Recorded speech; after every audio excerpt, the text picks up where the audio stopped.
Boring naman dito sa bahay. Ano kayong gagawin ko? Knock, knock, knock. Yeah. Ano kaya ang gusto mo? Ano bang gusto mo? Nandiyan ba yung nanay mo? Opo. Bakit po Aling Marites? Pwede ba makiutang? Naku po. Wait lang.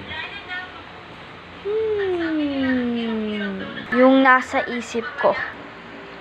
Anak, mayroon ako dyan pera. Ibigay mo ka Adam Malintes. Party, party, party! Lo, ano nga ulit yung sinabi ni Mama? Meron siyang iniwan na pera. Ibigay ko kay Ali. Rosaline! Okay. Sige na, alis na ako. Umalis na si nanay. Yun yung naisip ko. Sabi ni nanay, ibigay daw yung pera na yun kay Aling Rosaline or Rosa. Di ko na alam ang aking gagawin. Rosaline na lang. Pagtapos mag-isip ng nakaraan. Kay Aling Rosaline ba or kay Aling Rosa?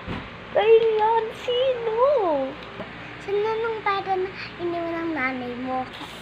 Kay Aling Rosaline po yung ibibigay. Bawal ho kayong umutang. Talaga sa akin naman talaga eh. Ano pong sa inyo? Yung pera. Bahala kayo. Umalis na nga po kayo dito. Napakasinungaling niyo po. Go, go! Uy, may tumatawag. Ting, ting, ting, ting. Ito yung cellphone ko. Sino to?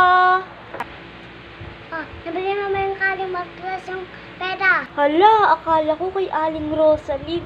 Hehe, bala na. Ay, nako. Sweet talaga yung bata niya. Lagot, patawag sa Aling Marites. Bakit Aling Marites? Bababa nang dito kayo. Kaya hindi nyo binili yung pera. Ala, pera niya pala yun. So, yun lang guys. Tapos na. Pero kung gusto niyo ng part 2, mag-comment lang kayo. Gagawa namin yun ng part 2. Tapos guys, ano pala yung natutunan niyo sa kwento? May mga tanong kami sa inyo na dapat sasagutin niyo. First question. Bakit hindi naalala or bakit hindi